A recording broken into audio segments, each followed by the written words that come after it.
हम फिर से लेकर आ चुके हैं आप लोगों के लिए दिन भर की सभी ताज़ा और बड़ी खबरें। एक एक कर आपको सारी खबरों की जानकारी देंगे आज देश दुनिया में क्या कुछ हो रहा है। दरअसल सबसे पहली जो बिग ब्रेकिंग निकल आ रही है, एनडीए का खेल हुआ खराब। जी हाँ, तेजस्वी यादव ही बनेंगे बिहार के अगले मुख्यमंत्री। इसके बारे में आपको विस्तार से बताएंगे। वहीं पर दूसरी बिग ब्रेकिंग में हम आपको बताएंगे नीतीश का खेल बिगाड़ा बीजेपी ने। जी हाँ, नीतीश और बीजेपी में भयंकर फूट। जिस तरीके से चिराग पासवान को यूज किया गया एनडीए की सीटें काटने के लिए, बीजेपी ने चिराग पासवान को यूज किया, इससे नीतीश कुमार है नाराज। जी हां, इसके बारे में भी आपको विस्तार से बताएंगे। वहीं पर अगली बिग ब्रेकिंग में हम आपको बताएंगे। जी हां, दरअसल आप लोगों को बता दें, कुणाल कामरा की तस्वीर वायरल, जिसमें उन्होंने सुप्रीम कोर्ट के ऊपर, आप लोग बता दें, इंडिया का झंडा उतार कर बीजेपी का झंडा लगा रखा है सुप्रीम कोर्ट के ऊपर, और उसके ऊपर भगवा रंग पोत दिया है, यह बताने के लिए कि अब बीजेपी के दबाव में काम कर रहा है सुप्रीम कोर्ट। जो बीजेपी बोलता है वो ही काम कर रहा है। जी हां, कुणाल कामरा का ये भयंकर तरीके से विरोध हो रहा है, जिस तरीके से अर्नब गोस्वामी को बेल दी गई है, इसके बारे में भी आपको विस्तार से बताएंगे। वहीं पर अगली बिग ब्रेकिंग में हम आपको बताएंगे। जी हां, नीतीश को केंद्र में भेजने की तैयारी, इसको लेकर आप लोग बता दें, पड़ सकती है पार्टी में बवाल मच चुका है। वहीं पर गीताराम मांझी और आप लोग बता दें वीआईपी पार्टी तो आपको याद ही होगी, जिसने मोदी जी के मुंह पर, जो यहां पर रविशंकर और मोदी जी के मुंह पर कालक पोतकर पुतला जलाया था। जी हां, इन दोनों की ही नहीं बनने वाली, और जरा से इधर अगर खिसके तो समझो तेजस्वी यादव का खेल हुआ पूरा।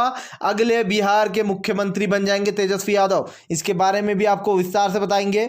वहीं पर अगली बिग ब्रेकिंग में हम आपको बताएंगे। जी दरअसल आप लोग बता दें, बुरी तरीके से एक के बाद एक मोदी सरकार के खिलाफ उठ रही है बगावत की आवाजें। भले ही इन बिन पौने 3 करके एनडीए और बीजेपी ने मिलकर चुनाव जीत तो लिया, लेकिन काफी कम वोटों से ये भी उससे आगे हैं। जी हां, एनडीए आरजेडी से काफी कम वोटों से लीड कर रहा है। ऐसे में अब तेजस्वी यादव ने भी चल दी है चाल, जिसके चलते बताया जा रहा है कि भाई अब तेजस्वी यादव की ही सरकार बनने वाली है।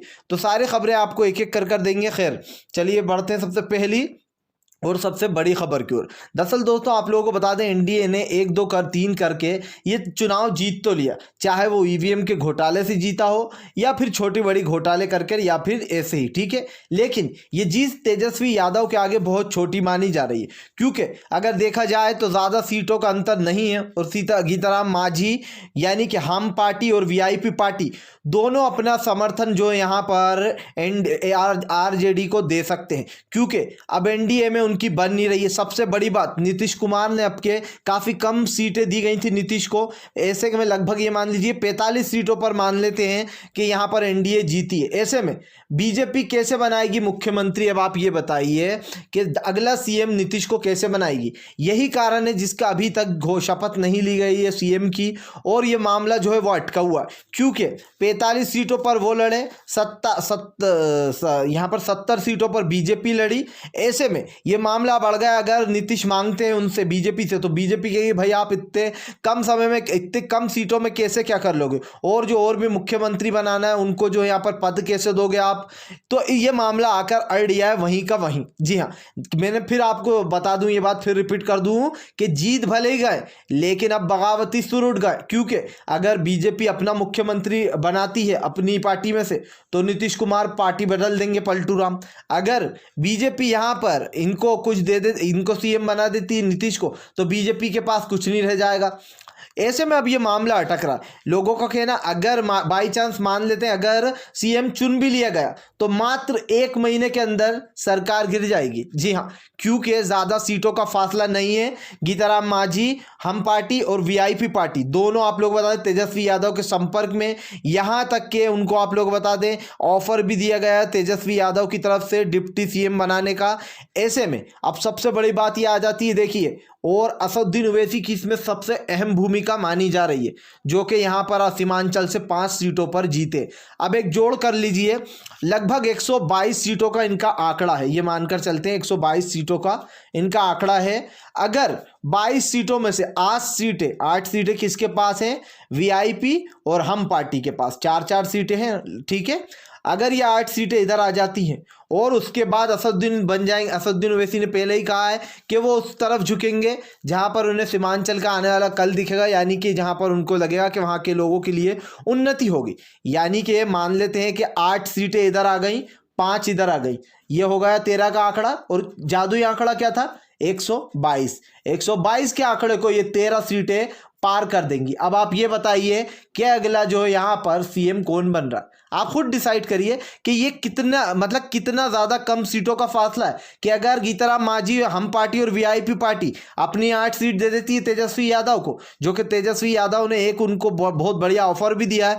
उसके बाद 5 सीटें असदुद्दीन ओवैसी की हैं, जिन्होंने साफ साफ कहा, देखिए असदुद्दीन ओवैसी बीजेपी के साथ तो जाने से रहे, बीजेपी के साथ नहीं जाने वाले सामने आमने, लेकिन अब यही जादुई आंकड़ा जो है इन 13 सीटों को पार कराएगा तेजस्वी यादव को इस नैया में बिठाकर। जी हाँ, तो सीएम कौन बना? तेजस्वी यादव। और अगर मान लीजिए कि ये पार्टी समर्थन नहीं देती है अभी हाल फिलहाल में, तो अगर आपको याद होगा वीआईपी पार्टी, यानी कि वीआईपी पार्टी में जो वीआईपी पार्टी जो थी और गीताराम मांझी, इन दोनों की ही जो है यहाँ पर बीजेपी से इनका तालमेल नहीं बैठता है, इन लोगों की बात बिल्कुल नहीं बनती है। जी हाँ, और इन लोगों में जो है यहाँ पर बिल्कुल, अगर आपको याद हो तो वीआईपी पार्टी ने पीएम मोदी का पुतला फूंक दिया था, रविशंकर और पीएम मोदी का पुतला फूंका गया था उस पर कालोच मलकर।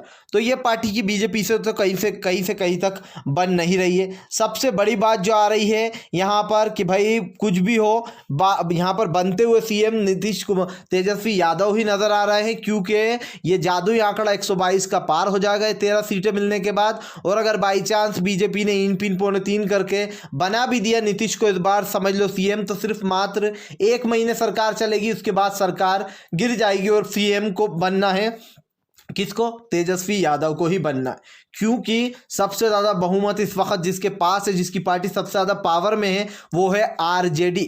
भले ही जो है यहाँ पर ईवीएम के गलत तरीके से जीत लिया गया हो, लेकिन तेजस्वी यादव ही अगले, आप किसी भी जानकार से पूछोगे तो आपको यही देखने को मिलेगा कि अगले सीएम जो है तेजस्वी यादव ही बनते हुए नजर आ रहा है। खैर चलिए हम बढ़ते हैं एक और अगली बिग ब्रेकिंग की तरफ। दूसरा दोस्तों जो सबसे बड़ा मुद्दा निकल कर आया है आज, वो है सुप्रीम कोर्ट का। देखिए सुप्रीम कोर्ट ने एक फैसला सुनाया, वो था अर्नब गोस्वामी के ऊपर। अर्नब गोस्वामी को बेल दे दी गई, जो कि आम जनता के साथ नहीं होता। पहले दिन याचिका दायर की गई, दूसरे दिन सुनवाई कर उनको बेल दे दी गई। इस पर जो है सुप्रीम कोर्ट के जज पर सवाल उठाए। किसने उठाए? कुणाल कामरा, जो कि एक स्टैंड कॉमेडियन है। ठीक है, अब स्टैंड अप कॉमेडियन जो है कुणाल कामरा, उन्होंने क्या करा कि सुप्रीम कोर्ट जो है उसको पोत दिया भगवा रंग से, जो कि भाजपा और उनका माना जाता है, भाजपा का और शिवसेना का। ठीक है, तो यहाँ पर उसको भगवा रंग से पोत दिया गया। सॉरी, ये जो रंग माना जाता है बीजेपी और आरएसएस का माना जाता है। ठीक है, ये आपको सभी को पता, भगवा रंग। अब उसके बाद वो वहां पर जो इंडिया का झंडा लगा हुआ था, उस झंडे की जगह यहां पर कुणाल कामरा ने क्या करा? बीजेपी का झंडा लगा दिया। ठीक है, कुणाल कामरा ये अच्छे से जानते हैं कि उनको क्या सजा मिल सकती है, क्योंकि प्रशांत भूषण उन्होंने भी कुछ इस टाइप की बात की थी, लेकिन उनकी बात सत्य निकली, वो आखिरी तक नहीं झुके, क्योंकि उनकी बात में दम था। अब देखिए, मैं मानता हूं कि झंडा लगाना गलत है, रंग पोतना गलत है, लेकिन कुणाल कामरा ने जो सवाल पूछा वो 100% 100% शुद्ध है और सही है। क्यों है सही?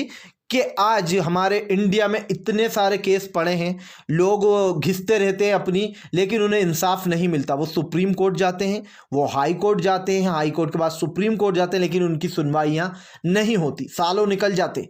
और वहीं पर अब इस तरीके के केसों को जो स्पेशल ट्रीटमेंट दी जा रही। सबसे बड़ी बात तो ये है कि अर्नब गोस्वामी के लिए एक सुप्रीम कोर्ट ने एक ऐसी बात बोल दी जिसको लेकर लोगों ने जमकर जो आलोचना की सुप्रीम कोर्ट की। जी हाँ, सुप्रीम कोर्ट का कहना था कि अगर हमें इस पर हस्तक्षेप नहीं करना चाहिए, लेकिन अगर हमने अर्नब गोस्वामी को जमानत नहीं दी तो जो है विनाश की यात्रा होगी ये। अब आप सोचिए कि आप सुप्रीम कोर्ट के जज हैं, इतने बड़े सुप्रीम कोर्ट के जज हैं आप, और आप ऐसी भाषा का यूज़ कर रहे हैं कि अगर एक मान लीजिए सबसे बड़ा दलाल पत्रकार के बारे में बोली गई ये बात अगर किसी अच्छे इंसान के लिए बोली जाती तो शायद इसको ऑब्जर्व किया जा सकता था। अर्नब गोस्वामी के लिए ये बात बोलना कि हमें हस्तक्षेप नहीं करना चाहिए, लेकिन हम इसलिए हस्तक्षेप कर रहे हैं क्योंकि अगर जमानत नहीं दी गई अर्नब गोस्वामी को तो ये विनाश की यात्रा होगी। ये तो अब आप खुद सोच लीजिए कि जब सुप्रीम कोर्ट खुद ही अर्नब गोस्वामी को खुली छूट दे रहा है तो कल को तो वो कुछ भी करेगा। वो अपने चैनल पर बैठ के खूब खुली खुली खबरें चलाएगा और वो सोचेगा कि बीजेपी तो मेरे साथ है ही। अब आप लोगों को बता दूं, इस केस के अंदर हमारे गृह मंत्री और हमारे देश के जो पीएम मोदी हैं उनको ये नहीं बना कि जब देश का कोई गरीब प्रताड़ित होता है, जिसके साथ अन्वय जिन्होंने जो यहाँ पर आत्महत्या कर ली, उनकी और उनकी मां ने, अक्षिता नायक जिन्होंने, ये उनकी वाइफ हैं, ये रिपोर्ट दर्ज कराई थी, उनके लिए पीएम मोदी और गृह मंत्री नहीं बोले। लेकिन जैसे ही अर्नब गोस्वामी को अंडर में लिया जो है महाराष्ट्र सरकार ने, पुलिस ने, फौरन आवाज़ें उठ गई। जी हाँ, गृह मंत्री अमित शाह भी बोले कि यह गलत हो रहा है, अर्नब गोस्वामी को छोड़ना चाहिए। पीएम मोदी भी बोले, जितने बीजेपी के पार्टी के लोग थे सब बोले। अब आप मुझे एक बात ये समझाइए, क्या यहाँ पर कुणाल कामरा ने जो करा है, यानी कि जो भगवा रंग से पोत दिया है और जो ऊपर झंडा लगा दिया है बीजेपी का, वो सही है या गलत है? ये मैं आपके ऊपर छोड़ता हूँ। जो मैंने पूरी बात थी वो भी आपको बताई कि कुणाल कामरा ने ऐसा क्यों किया, बीजेपी को सुप्रीम कोर्ट को सबसे बड़ा जोक और जोकर क्यों बताया, क्योंकि सुप्रीम कोर्ट ने ये जो बात कही है अर्नब गोस्वामी के लिए, यह अर्नब गोस्वामी पर फिट नहीं बैठती है कि हमें इसमें हस्तक्षेप नहीं करना चाहिए, और अगर हमने ये जो है यहाँ पर जमानत नहीं दी तो ये विनाश की यात्रा होगी। अब आप खुद सोच लीजिए क्या करना है, कौन सही है, कुणाल कामरा सही है या फिर जो लोग आवाज़ उठाना है इसके खिलाफ कि ये तो गलत है। प्रशांत भूषण के खिलाफ भी ऐसी आवाज़ें उठी थी जब उन्होंने सच निकाला था सुप्रीम। ये बात सच रही है कि सुप्रीम कोर्ट के ऊपर केंद्र का दबाव रहा है। मैंने पहले भी आपसे कहा है, मुरलीधरन साहब जिन्होंने बीजेपी के अगेंस्ट फैसला दिया था, उन्होंने कहा था दिल्ली में हिंसा हुई है, आप अपना काम करिए, मैं अपना काम करूंगा। दूसरे दिन उनका ट्रांसफ़र करवा दिया गया था। ये सबसे बड़ी बात ये आ जाती है कि यहाँ पर सोचने वाली बात है कि आज हमारे देश में किस तरीके की जो यहाँ पर बातें चल रही हैं। खैर, अगर आप भी जो यहाँ पर शांतिपूर्ण ढंग से पीएम की इन सभी गलत नीतियों का दिल से विरोध करते हो तो इस वीडियो को दिल से लाइक करके हमारे चैनल को सब्सक्राइब करके अपना समर्थन ज़रूर दर्ज कराएं, क्योंकि हम एक ऐसे निष्पक्ष पत्रकार हैं जो कि आप तक सिर्फ सच और सच पहुँचाने की कोशिश करते हैं। तो हम मिलेंगे आपसे नेक्स्ट वीडियो में, तब तक के लिए वंदे मातरम, जय हिंद।